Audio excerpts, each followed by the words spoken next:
Welcome back to Movies TV Mad. You can follow me on X at Movies TV Mad and on Instagram and on Threads at Movies TV Mad X. A very warm welcome to Thursday's edition of the Movies TV Mad Daily, the summer of Superman. Wow. Oh boy, I'm starting to get hyped because James Gunn and Peter Safran were talking at CinemaCon. Now, James obviously is making next year's Superman movie, so he sent a video to CinemaCon and he made a huge promise about all the cast and crew of Superman being at CinemaCon next year, you know, bragging about the summer of Superman and, you know, Peter Safran talking as well. I'm not sure if Peter was actually directly, physically at CinemaCon. Also, they put up the insignia that they're going to be using for this Superman movie, which is the Kingdom Come Superman insignia. Now, I think, like, as you know, Superman, as most of you already know, is my favourite character in fiction. So to have a marketing campaign called The Summer of Superman is very, very exciting. You know, every Warner Brothers logo, you're going to see Superman, The Summer of Superman. It's exciting. One thing does concern me though, and it's this Kingdom Come Superman S-Shield. Because in terms of us nerds, we know exactly what it is. And it looks like James Gunn is, you know, basing all the marketing on luring DC nerds to the movie. But what about the general audience? I don't think general audiences are going to really look at that Kingdom Come S and say, yeah, that's Superman. Yeah, I better go and see that movie. It's not the S-Shield they're used to. Now, if you're a normie, that Kingdom Come S barely looks like the traditional Superman emblem. And that could be a problem going forward as well. Now, maybe it won't be. Maybe that Kingdom Come S is exactly what they need. But it's very, very interesting. We still don't know what this Kingdom Come emblem is all about. Are they doing reverse Kingdom Come in the movie? Is he doing Kingdom Come in the movie? Is he just using that shield as inspiration? And, you know, there's a lot of things he will be using as inspiration in that movie. We know All-Star Superman is an inspiration for the movie, but not an adaptation. You know, so things like that. So it's, yeah, I'm not too sure about this S-Shield as a marketing campaign, because at the end of the day, it's not a recognizable version of that S-Shield. So it's going to be very, very interesting. But it is exciting that he's talking about the summer of Superman. And I think that's a very, very interesting way to go at it. Because, you know, it points towards all the energy of WB as a studio, promoting Superman, proudly becoming, you know, the studio for the summer of Superman. And so, look, a lot of people were saying, oh, James Gunn's going to be talking about all his plans for DC at this year's CinemaCon. I said, no way. He's making the Superman movie. They're not going to be there. They're not going to do anything. Now, David Zaslav, a few weeks, months back, whatever, promised that James Gunn and Peter Safran would be talking about the future of DC. I'm just not too sure how that's going to happen or when that's going to happen. James Gunn's a very, very busy man, by the way. He's going to go straight from this movie. In fact, I think he's going to be, you know, going toing and froing from the, you know, from the set and the location of Superman to Peacemaker. I think Peacemaker starts in July. I think they start shooting Peacemaker 2 in July. So he's going to be a very, very busy man. This is a man who doesn't rest. And then, as I've said before, I expect him, you know, to direct himself this authority movie, because that's definitely a passion project for James. So how they're going to give us more information, and I've said it before about their future plans. There can be no future plans, not really, until they know that Superman is a hit. But I mean, in all intents and purposes, we found out, was it last week, about you know, this new director for the Supergirl movie. So there does seem to be some kind of plans in development, right? It does seem like Supergirl is in definite development. He certainly didn't deny that this director is going to be doing Supergirl, Woman of Tomorrow, but he hasn't confirmed it either. That's one of the things he hasn't touched on.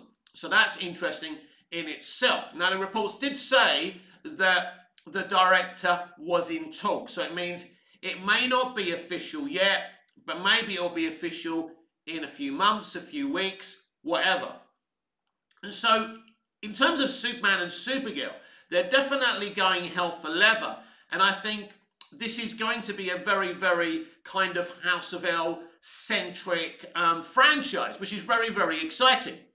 Because that really hasn't happened before. Now, I suppose you could say the Snyderverse was about Superman's arc, but if you think about it, he had to share the screen with Superman in his own Superman sequel, and we barely saw him in Justice League or Zack Snyder's Justice League. And, you know, in Justice League 2, he was going to be mainly, I think, evil Superman, right?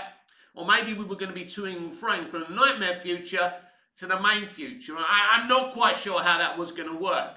In Justice League 3, I think we would have seen the Superman we expected to see from the beginning. You know, leading out a meta-human army against Darkseid and the New Gods. It would have been very, very exciting. But it does look like James Gunn's going hell for leather on, you know, making this universe, you know, about Superman, leading it with Superman. You know, I've said before, it's a very interesting, if not a risky idea, you know, going hell for leather on the House of L and Superman, considering how many people have failed at making a Superman film. Maybe failure isn't the right word. I mean, Superman 2 was a success. Not as big a success as Dick Donner's Superman 78, Superman the movie. Superman 3 was successful, but brought in lesser box office than even Superman 2. Superman 3 isn't everyone's cup of tea. Superman 4 was a failure. Superman Returns is an interesting movie. It's not a movie I dislike. I think it has some amazing images and storytelling in it, but it barely made 400 million. It didn't even make 400 million, just under. And you know, that film was very, very expensive to make. They did greenlight a sequel to that movie, then they changed their minds. Then we had Man of Steel that made just shy of 700 million, which isn't bad, but wasn't what the studio wanted or needed, and it was a very divisive movie. The sequel to Man of Steel, again, which you can call partially a Superman movie, you know, nearly made $1 billion, but that wasn't enough for the studio as well, because you got Batman and Superman in the same movie. The reason they put Batman in that Superman Man of Steel sequel is because they thought they kind of blamed Superman. They always blame Superman when the movie doesn't make money. So they wanted to rest Superman after Superman Returns because they didn't feel Superman could put butts on seats, so they focused on Nolan's Batman more with The Dark Knight and The Dark Knight Rises. And they kind of went to Batman again, and that didn't help them because Batman was killing people and doing things that Batman fans and stans deemed Batman-like. So BVS was even more divisive than Man of Steel. I love both movies, and I absolutely adore the Snyder Cut as well. So, you know, it's going to be a very unpredictable journey to next year's Superman. But I think the marketing campaign of the summer of Superman is definitely the way to go. And something else that's very interesting, considering he's going to have the cast and crew at next year's CinemaCon, I think they're going to do exactly the same thing what they did last year with the Flash movie. I think they're going to show the entire film to an audience at CinemaCon. Now, this didn't work for the Flash movie, and, you know, I don't know how this is going to work for Superman. Now, don't forget, everyone who came out of CinemaCon called the Flash movie one of the bestest films ever. And it certainly wasn't that. It's a weird film, The Flash. It's got some good moments, of course it has. Again, Ezra Miller delivered a brilliant performance of two versions of the same character. Whatever we think of the person personally, it's like when I talk about Bryan Singer clearly accused of some very serious accusations. But in terms of the director, very prolific. X-Men and X-Men 2, outstanding. X-Men Days of Future Past, I like it. X-Men Apocalypse, I like it. So Superman Returns, there's lots to like about that. So we need to divide the art from the person. And I think we live in very black and white times where people deem that you can't talk about a problematic person's kind of films and art and content. Well, I disagree. I think it's okay to watch Bryan Singer's films. I think it's okay to watch Ezra Miller's films as long as you understand the stuff they're accused of is very, very serious, and at the very least you don't try and defend them. Now, I had a lot of problems with people on here when I was being disparaging towards what Ezra Miller was accused of. And personally, I made it clear I'm a DC fan. I was always going to view the movie and talk about that movie, but I'm not going to defend someone who's accused, allegedly, of being involved in cult-like behaviour or being involved with a minor. However true or false that was, you know, we can't defend these things, even if we admire the people's, you know, talent, artistic talent. And I think there's a way we can admire these people's art, but say, you know what, these are serious things they're accused of. Now, James Gunn isn't a stranger to being accused of some very serious things. Now, there's no evidence that he's involved in these serious things. Pictures of him at a certain themed party did give me concerns, still give me concerns. There's some people he's connected with that do give us food for thought. That doesn't mean you can't keep on re-watching his Guardians of the Galaxy trilogy or anything else he's ever done. It doesn't mean you can't call him a very good, capable director. You know, it's okay to do that.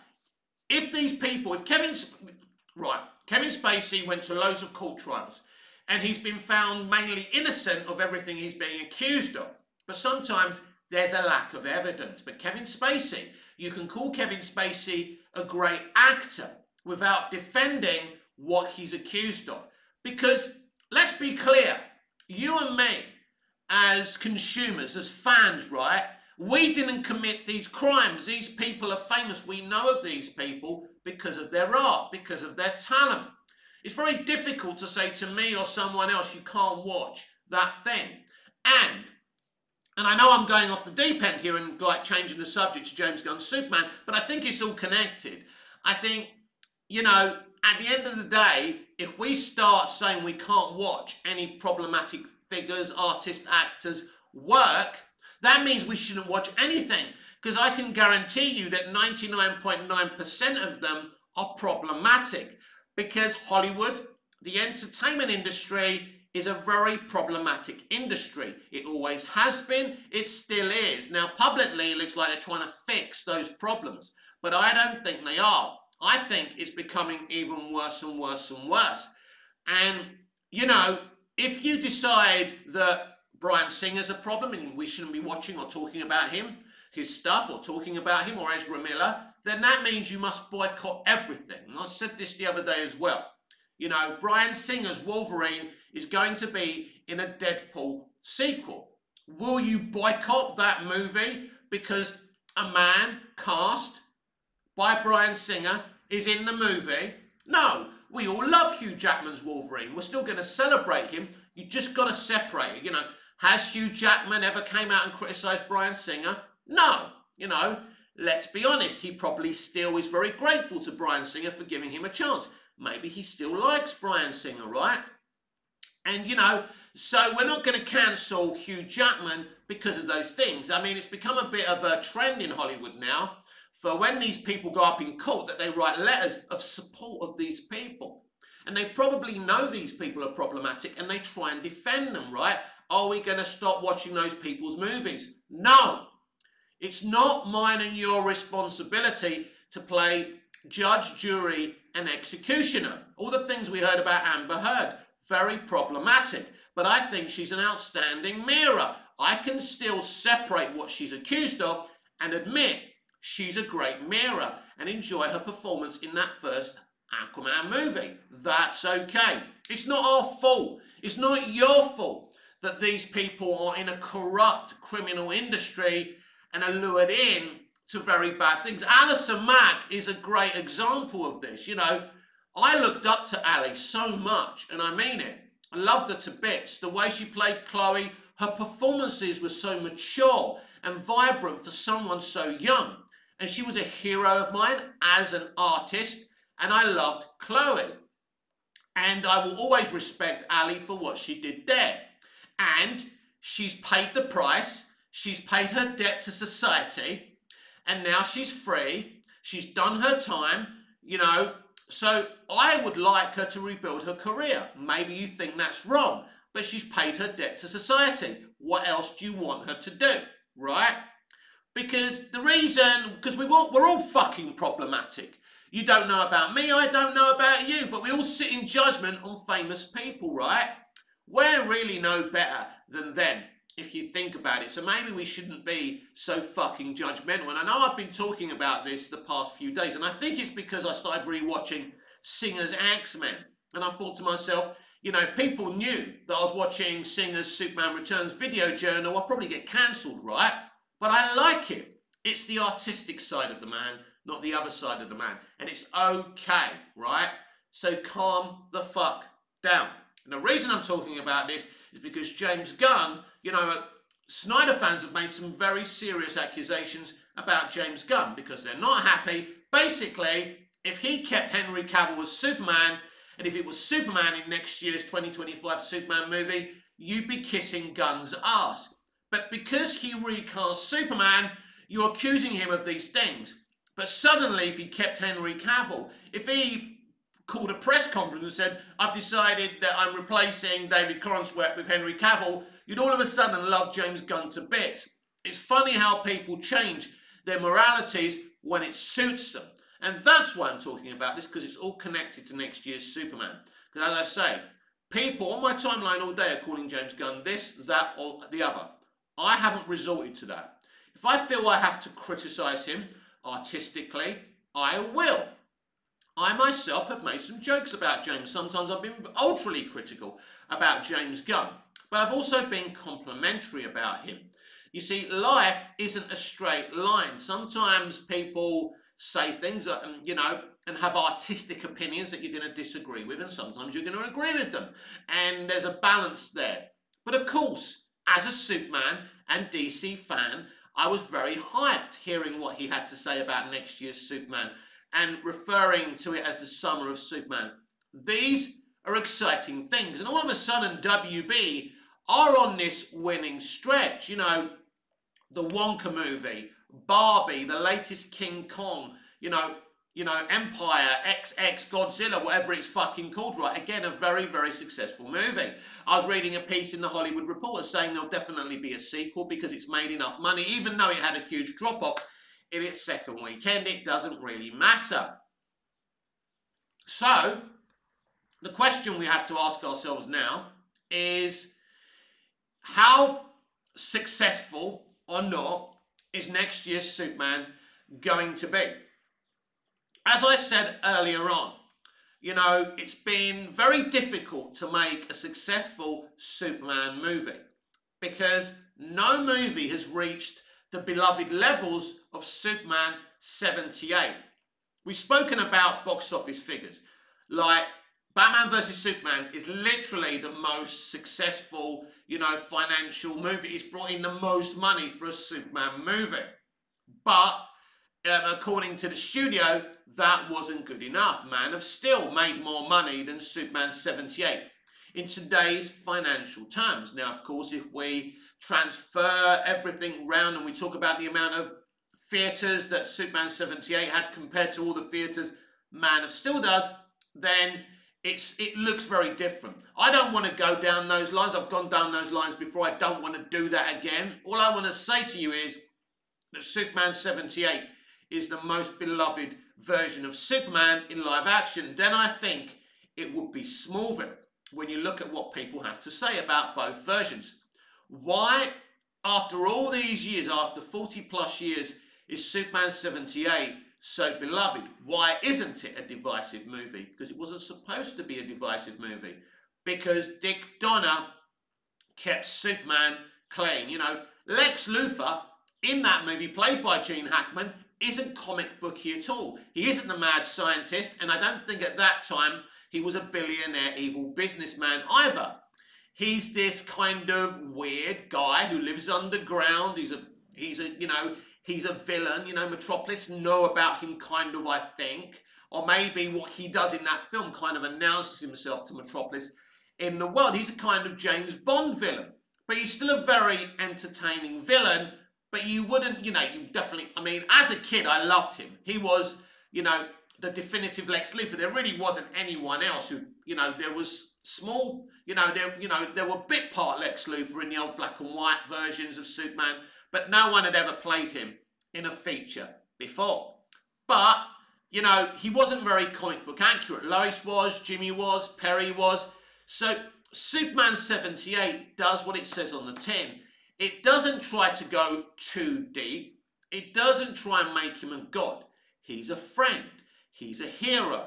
And they don't try and go to those levels. Now, Bryan Singer and Zack Snyder deeply kind of tried to go into Superman being a god. When Superman is stabbed by Lex Luthor in Superman Returns, he does the whole this, and he falls down, and he's doing the Christian cross thing, right? Because, like the modern day director tries to really go deep with Superman. And I think what Dick Donner tried to do was say, he ain't a god. He's a hero. He's a friend. He's someone who catches you when you fall. I'm not going to sit here and say to you, oh, Superman isn't a god or he isn't a friend. I think, if you want to perceive Superman as a god, I don't think that's how audiences, general audiences, want to perceive him. I think general audiences would relate to Superman a lot more if he is just a friend rather than a god, because gods aren't relatable at the end of the day. It's interesting, isn't it? And I think in terms of Superman, he just works better as this kind of, this guy who's got superpowers, but instead of using those powers for evil, he uses them to be a friend. There's something very, very sweet and pure about it. But we do live in a very cynical time, and it is difficult to make Superman relatable with all his power. But I think that Smallville made him relatable the best, because Smallville, because it's pre-Superman, that meant they could be a bit more Peter Parker. They could be Professor X and Magneto. Lex and Clark have this friendship. Then they slowly, Lex starts to really get obsessed with Clark, finds stuff out about him.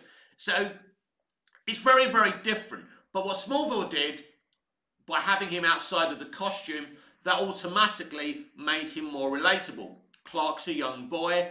He's flawed. He makes mistakes. And when Superman is Superman, he doesn't make so many mistakes. He's not so flawed. He's a flawless hero. I believe, and this is just me, and when I wrote my script for a Superman movie, which I never pitched, I did it for my own enjoyment, I did make Superman a little bit more flawed. No. I know what you're asking. No. You're probably not wondering, but I'll tell you anyway. You're probably not interested at all. But he wasn't a killer, but he did crack a few gags. I've spoken about my gag before where he's being shot at and he looks sarcastically at the villain. He goes, "Where have you been? The Phantom Zone. Don't you know that I'm bloody bulletproof?" He doesn't say bloody, but you know what I mean. It's sarcasm. I mean, a lot of us wonder when people are shooting at Superman, when people know who Superman is, right? It's like in Superman Returns. They're shooting him. That guy's shooting him. He shoots him in the eye, right? But he's bulletproof, right? Why are you shooting at him? But I do find that interesting that, this villain is shooting at him. The bullets are popping off. So he goes, well, let's see. I like that. Singer did a good thing. And Singer explained that very well. He goes, if he's the Man of Steel, that means he's the Man of Steel everywhere. Why not just take it to that other level? And that bullet in the eye thing is fucking genius. It may be visually one of the most beautiful, stunning moments in Superman live action history. One of them, not the, before if you're a fan of Man of Steel or BVS or whatever. I'm not saying it's better than that stuff, right? But, so, it is going to be interesting what Gunn does here. Because I've said it from the beginning. If Gunn goes with what he normally does, I don't think he's going to make a successful movie. And that's an interesting thing because he has to go beyond, you know, what he normally does. We know what James Gunn's strengths are as a writer-director. We know he's good with groups of characters. We know he's good sometimes with humour. You know, when you're writing jokes, when you're telling jokes, it's hit and miss, isn't it? Anyway, but I think if Gunn stays typically Gunn, I don't think this is going to work. I think if he tries to do something, because this is the thing, I've always seen James Gunn as a one-trick pony. A Guardians trilogy, a Suicide Squad movie that's very, very group, you know, anti-hero kind of stories like he's done with Guardians and been successful with. Peacemaker, yeah, Peacemaker's in it, but he's within a bunch of people who are not perceived as, let's say, perfect. They're flawed characters, right? And they're not the people you would normally turn to, you know, if the world was in trouble. And, you know, so it's very simple. So everything he's done is very, very samey in terms of comic book, movies and the Peacemaker TV show. And I love all of them. You know, they're not bad movies, but they're all ultimately the same thing. And I think that's my issue with it. Yeah, sorry about that. There was a wasp behind me and I had a big fight, started screaming at him. Or was it at her? Who knows? Not being sexist, by the way. And then I was screaming and my neighbour was looking at me like I was a mad person. Anyway, yeah. So what was I talking about? Yeah. So that's the thing. If James Gunn can give us something he's never done before, because this was my concerns about James Gunn making a Superman film, because in a lot of ways Superman's a lone wolf. I don't think in this movie, because of the way Gunn's mentality works, he's going to be on his own. He'll be with the Daily Planet people, Lois and Jimmy and Perry, and then he'll be with these metahumans. You know, he's already explained that when people are saying, why are you using all these DC characters? He goes, well, he needs his metahuman friends. So he's always going to be around people. We haven't really seen that before. And I've been, you know, going on to whoever listens that I do want to see something a bit different. So it could work, Superman being around groups of people rather than being a lone wolf. And if that's how James wants to do it, it could still work. But because he hasn't really done anything that different, you know, before, it's going to be interesting if he can give us a Superman movie that's different to what he's done in terms of tone before. So that's why, to me, he was a very, very interesting choice. But, you know, Superman's been given to different people in the past few years, right? Bryan Singer, we thought X-Men, X-Men 2, foregone conclusion, this is going to be a hit. I just think that Bryan Singer wasn't used to big budgets. He, you know, quite cheap movies. X-Men and X-Men 2 didn't cost that much money. He wasn't really used to dealing with big budgets, and maybe he spent the money in the wrong places. I don't really know what happened there. I think one of the problems was he was so obsessed with Superman 78, he got over-focused. It was a bit... I think Superman Returns has a Star Wars The Force Awakens problem, where the people making both those movies, Singer and Abrams, were so obsessed with what had gone before, they were trying to echo it a bit too much and couldn't really make their minds up if they're making a new story or just kind of rehashing what's already been done as a safe bet. And although The Force Awakens made, you know, over $2 billion, ultimately it wasn't the best of ideas. And so I think, you know, we've been there. We've been with Zack Snyder, which, you know, a lot of people didn't want Zack Snyder making a Superman movie. But he did, and he made 2 other DC movies, and it worked for some people, it didn't work for others, and it became a divisive, very, very difficult, uncomfortable situation, both outside of the studio and definitely even more inside of the studio. So, and James Gunn's another interesting figure because some people perceive him as the second coming, and some people think he's totally wrong to be involved with DC. I spoke, you know, I've been speaking for a long time. Most of you know that it was Todd Phillips that was approached first, you know, to be the co-CEO of DC Studios, you know, and Dan Lin, who's now running the film division at Netflix. I think those two guys were foreseen to run DC Studios before Safran and Gunn. And so I think, you know, it's an interesting choice, and maybe it's the choice we wouldn't have chosen ourselves in James Gunn, that actually knows how to deal with a Superman movie. I guess we'll just have to wait and see.